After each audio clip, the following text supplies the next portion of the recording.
नमस्कार साथियों, एक बार फिर से मैं Ram Prakash, founder of RP study audio channel, आप सभी का तहे दिल से स्वागत करता हूं। फ्रेंड्स, आज का जो हमारा टॉपिक है वो है भारतीय संविधान के 22 भागों को हम ट्रिक के माध्यम से याद करेंगे। और फ्रेंड्स, यहाँ पे ध्यान देने वाली बात ये है कि जो भी student SSC, railway, banking, state PCS, IAS, IFSS की परीक्षाओं की तैयारी कर रहे हैं, उन्हें ये 22 के 22 भाग रटे होने चाहिए।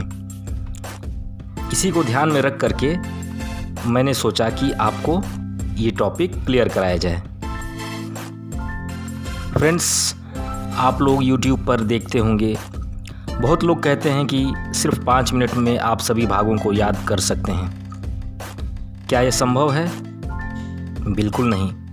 5 मिनट में आप चीज़ों को याद तो ज़रूर कर लेंगे, लेकिन साथ ही साथ 5 मिनट में आप उसे भूल भी जाएंगे। तो चीज़ें वही लीजिए, वही कंटेंट उठाइए जो आपके समझ में आए और वो लंबे समय तक रहे। तो जाहिर सी बात है कि 22 भाग हैं, तो हमें इन पर समय देना होगा, हमें कार्य करना होगा। तो फ्रेंड्स, वीडियो ज़्यादा लंबी हो जाती है तो आप लोग थोड़ा बोर महसूस करते हैं, इसीलिए मैंने इसे 3 पार्ट में डिवाइड किया है। जो पहला पार्ट रहेगा हमारा, वो रहेगा 1 से 7 तक के भागों को याद करने की ट्रिक मिलेगी आपको। इसके बाद दूसरा पार्ट आएगा, उसमें 8 से लेके 15 तक के भागों को आप याद करेंगे। और जो तीसरा पार्ट आएगा, उसमें आप 16 से लेके 22 तक के भागों को बिल्कुल ईजी वे में आसानी से याद कर लेंगे। फ्रेंड्स, पॉलिटी के अंतर्गत ये मेरा पहला वीडियो है, लेकिन मैं आपसे वादा करता हूँ कि मैं पॉलिटी आप लोगों को ज़रूर पढ़ाऊँगा और साथ ही साथ फुल डिटेल में, फुल एक्सप्लेनेशन के साथ पढ़ाऊँगा। जैसे कि सभी चार्टर्ड एक्ट, यानी कि 1773 से लेकर के 1947 तक जितने भी आए, जिनमें कि 5 चार्टर्ड एक्ट और उसके बाद सभी अधिनियम शामिल हैं। तत्पश्चात संविधान का निर्माण और उसमें क्या क्या चीज़ें कैसे कैसे लागू की गई, कहाँ कहाँ से उठाई गई, इन सभी पर हम विस्तृत बिल्कुल स्टडी करेंगे। जल्द ही वो सीरीज़ मैं शुरू करूँगा आप लोगों के लिए।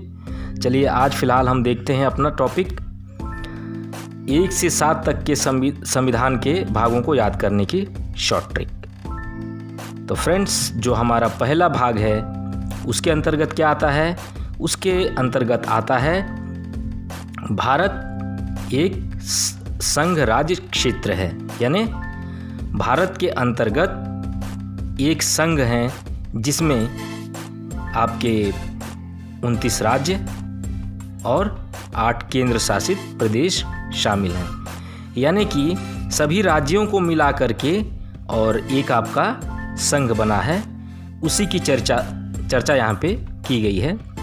फ्रेंड्स, यहाँ ध्यान देने वाली बात ये है कि चाहे आप अनुसूचियों को याद करें, चाहे आप अनुच्छेद को याद करें, जब आप पहला देखेंगे, यानी अनुसूची नंबर 1 में भी आप देखेंगे, तो इसी बात की चर्चा आपको मिलेगी कि भारत संघ का राज्य क्षेत्र, संघ का राज्य क्षेत्र है, यानी भारत के अंतर्गत इतने इतने राज्य हैं और इतने केंद्र शासित प्रदेश हैं। इसी बात का चर्चा आपको अनुसूची 1 में और अनुच्छेद 1 में भी मिलेगा। उसी प्रकार से हम भाग देख रहे हैं, तो भाग में भी पहले भाग में यही बात बताई गई है। भारत संघ राज्य क्षेत्र है। और अगर बात करें इसके अनुच्छेदों की, तो कहाँ से कहाँ तक है? तो ये है अनुच्छेद 1 से लेके अनुच्छेद 4 तक। फिर हम बात कर लेते हैं दूसरे भाग में क्या है। दूसरे भाग में है नागरिकता, यानी सिटीजनशिप। और इसके अंतर्गत भारत के नागरिक कौन कौन होंगे, किस किस आधार पे उनको नागरिकता प्रदान की जाएगी, इन सभी बातों का वर्णन भाग नंबर 2 में, संविधान के भाग नंबर 2 में किया गया है। यदि बात करें इसके अनुच्छेदों की, तो ये है 5 से लेके 11 तक। फिर यदि बात करें संविधान के भाग 3 की, तो इसमें है मूल अधिकार, यानी भारतीय नागरिकों को कौन कौन से मूल अधिकार प्राप्त हैं, इस बात की चर्चा की गई है। यानी इससे रिलेटेड सभी उपबंध भाग 3 में लिखे गए हैं। यदि बात करें कि इसके आर्टिकल्स यानी अनुच्छेद कहाँ से कहाँ तक आते हैं, तो संविधान के भाग 3 के जो अनुच्छेद हैं, यानी कि मूल अधिकार के जो अनुच्छेद हैं, वो 12 से लेकर के 35 तक आते हैं। चलिए अब देख लेते हैं कि संविधान के भाग 4 में क्या है। तो भारतीय संविधान के भाग 4 में है राज्य के नीति निर्देशक तत्व। अगर इंग्लिश में बात करें तो directive principle to state policy, shortcut में DPSP। ये ऐसे अनुच्छेद हैं जिसमें कि बताया गया है कि एक आदर्श राज्य की स्थापना हम कैसे कर सकते हैं, किन किन नियमों को लागू करके हम एक आदर्श राज्य की स्थापना कर सकते हैं। यदि बात करें कि राज्य के नीति निर्देशक तत्वों के जो अनुच्छेद हैं, यानी भारतीय संविधान के भाग 4 के जो अनुच्छेद हैं, ये कहाँ से कहाँ तक हैं, तो ये हैं 36 से लेकर के 51 तक। अब देख लेते हैं भारतीय संविधान का भाग 4 क, यानी 4A। इसमें बताया गया है मूल कर्तव्यों के बारे में, यानी कि भारत के जो भी नागरिक हैं उनके कुछ मूल कर्तव्य हैं, उनके कर्तव्य, उन्हें क्या क्या करना चाहिए एक आदर्श नागरिक के लिए और एक आदर्श राज्य की स्थापना के लिए। तो इसका जो आर्टिकल है वो आपके अनुच्छेद 51 क में इसे वर्णित किया गया है। याद रखें, अनुच्छेद 51 क में। तो फ्रेंड्स, हमने 4 क तक देख लिया। अब हम देखते हैं भारतीय संविधान का भाग 5। फ्रेंड्स, भारतीय संविधान का भाग 5 संघ सरकार का वर्णन करता है। जो हमारे केंद्र में सरकार है उसके जो मंत्रीगण हैं, उनकी जो मंत्री परिषद है वो किस प्रकार से अपने कार्य को संचालित करेगी, किस प्रकार से वहाँ कार्यपालिका अपने कार्यों को पूर्ण करेगी, इन सभी बातों का जिक्र वहाँ किया गया है, इन सभी बातों की चर्चा की गई है। और फ्रेंड्स, यहाँ ध्यान देने वाली बात यह है कि भारतीय संविधान का भाग 5 सभी भागों में सबसे बड़ा भाग है। ये भी एक इंडिविजुअली ये क्वेश्चन पूछा जाता है कि भारतीय संविधान का कौन सा भाग सबसे बड़ा है। तो ये आप यहाँ पे ध्यान दें कि भारतीय संविधान का भाग 5 सबसे बड़ा भाग है भारतीय संविधान का। ठीक है, तो इसके अंतर्गत संघ सरकार का फंक्शन कैसे किया जाएगा, ये सभी बातें बताई गई हैं। यदि बात करें इसके अनुच्छेदों की कि ये कहाँ से कहाँ तक है, तो ये है 52 से लेकर के 151 तक। अब आप समझ सकते हैं कि इसके अंदर लगभग 100 अनुच्छेद शामिल किए गए हैं। कितना बड़ा है ये। तो फ्रेंड्स, चलिए अब हम देख लेते हैं कि भारतीय संविधान के भाग 6 में क्या है। भारतीय संविधान के भाग 6 में राज्य सरकार का वर्णन किया गया है। कहाँ की राज्य सरकार?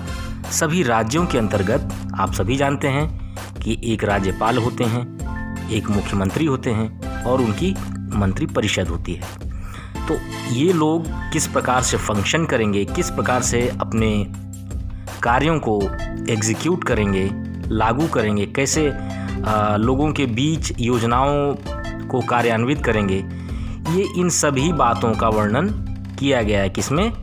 भारतीय संविधान के भाग 6 में, यानी राज्य सरकार का वर्णन।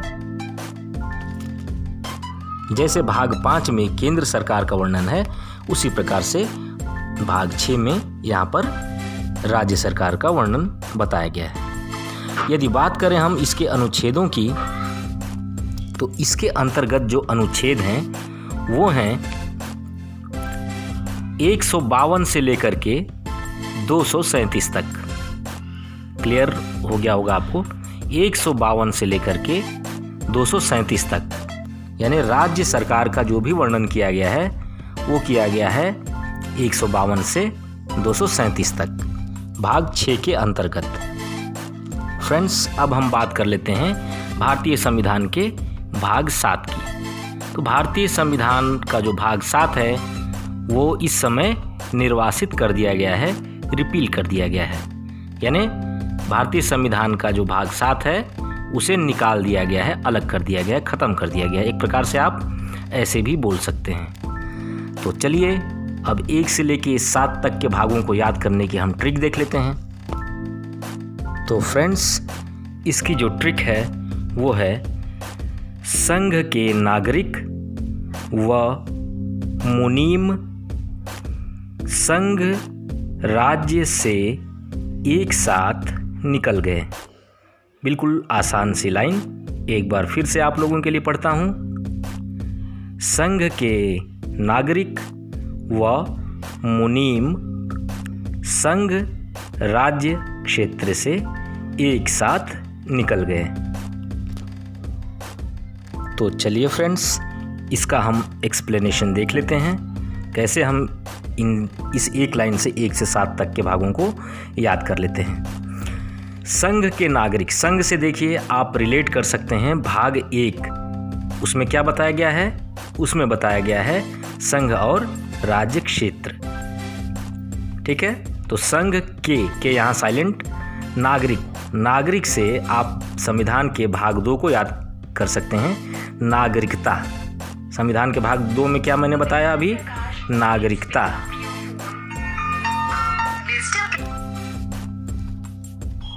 तो हमने क्या देखा कि संघ के नागरिक से हमने नागरिकता को रिलेट किया, जो कि भारतीय संविधान के भाग 2 में है। फिर है व मुनीम, व यहाँ साइलेंट, मुनीम में मुंह से देखिए मूल अधिकार किसमें था? भाग 3 में मूल अधिकार का वर्णन किया गया है। ठीक है, तो संघ के नागरिक व मुनीम, मुंह हमने देख लिया, अब हम नी देखते हैं। नी से हम देखेंगे राज्य के नीति निर्देशक तत्व। कैसे हम रिलेट करेंगे? नी से नीति निर्देशक तत्व। ठीक है, आराम से आप रिलेट कर लेंगे। मुंह से मूल अधिकार, नी से नीति निर्देशक तत्व। ठीक है, फिर है म क्या है? पहले हम देखते हैं नी से नीति निर्देशक तत्व किस में है? ये संविधान के भाग 4 में बताया गया है। फिर 4 क भी है हमारे पास। 4 क को में क्या था हमारे पास?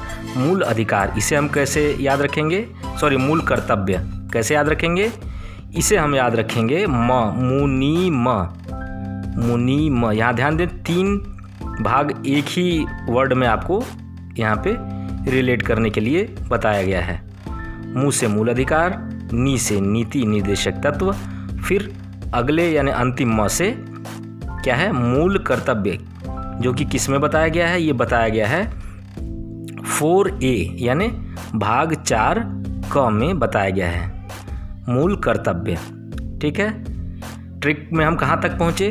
ट्रिक है हमारी संघ के नागरिक व मुनीम तक हम पहुँच चुके हैं।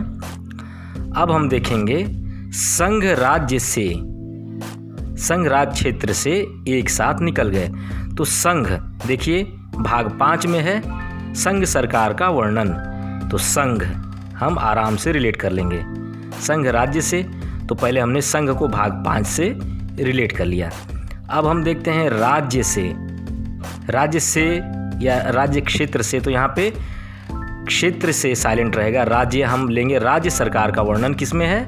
भाग 6 में है। जिस प्रकार से संघ सरकार का वर्णन भाग 5 में, उसी प्रकार से राज्य सरकार का वर्णन भाग 6 में। फिर एक साथ निकल गए। अब इस वर्ड से आप देखिए, एक साथ निकल गए को एक साथ भी तो आप बोल सकते हैं। 1 से 7 तक के भागों को आप याद कर रहे हैं, और जैसा मैंने बताया आपको कि भाग 7 रिपील कर दिया गया है, निर्वासित कर दिया गया है, उसे निकाल दिया गया है। तो निकल गए यानी निकाल दिया गया है। तो फ्रेंड्स, ये हमारी ट्रिक थी। एक बार फिर से ट्रिक आप लोगों के लिए बोल देता हूँ, और आप इस वीडियो को 2 से 3 बार रिपीट करके और साथ में बोलते रहेंगे तो बिल्कुल ईजी वे में आप इसे याद कर सकेंगे, क्योंकि ट्रिक बिल्कुल ईजी है। ट्रिक क्या है हमारी?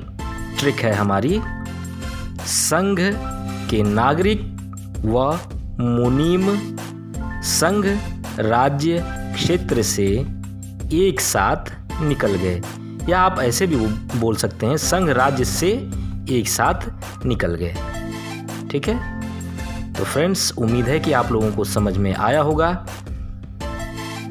यदि फिर भी ना समझ में आया हो तो एक उससे भी छोटी और आसान ट्रिक आपको दिए दे रहा हूँ। वो ट्रिक है सनम नीम सरा निकल गया। बिल्कुल फनी सी लाइन है, आप इसे भूल नहीं सकेंगे चाहकर भी। सनम नीम सरा निकल गया। अब इसे चलिए बैठाते हैं। स से देखिए संघ राज्य क्षेत्र किसमें? भाग 1 में। न से नागरिकता किसमें? संविधान के भाग 2 में। फिर म सनम, सनम में आपको 3 मिल रहा है। म से मूल अधिकार, ठीक है, किसमें है? भाग 3 में। सनम हमने क्लियर कर लिया। अब हम देखते हैं नीम। नीम में नी से नीति निर्देशक तत्व किसमें है? भाग 4 में बताया गया है, राज्य के नीति निर्देशक तत्व। फिर 4 क में क्या है? 4 क में है मूल कर्तव्य। कैसे? नीम में आपको म मिल रहा है ना, नी से नीति निर्देशक तत्व और म से मूल कर्तव्य, इसे आप रिलेट कर लेंगे। फिर है सरा निकल गया। स से देखिए संघ सरकार का वर्णन, रा से राज्य सरकार का वर्णन, और किसमें है ये? रा में स से संघ सरकार का वर्णन भाग 5, राज्य सरकार का वर्णन भाग 6, और निकल गया यानी रिपील कर दिया गया किसे? भाग 7 को। सनम नीम सरा निकल गया। तो फ्रेंड्स उम्मीद है कि इन दोनों ट्रिकों की सहायता से 1 से 7 तक के भागों को आप बिल्कुल ईजिली याद कर सकेंगे। ये वीडियो आपको थोड़ी भी हेल्पफुल लगी हो तो प्लीज़ मेरे चैनल को सब्सक्राइब करें, वीडियो को लाइक करें और अधिक से अधिक मात्रा में अपने फ्रेंड्स के बीच शेयर करें। और मैं इसकी गारंटी देता हूं आपको कि भारतीय संविधान के भागों को बिल्कुल ईजी वे में मैं आपको याद करा दूंगा। So thank you very much, have a nice day.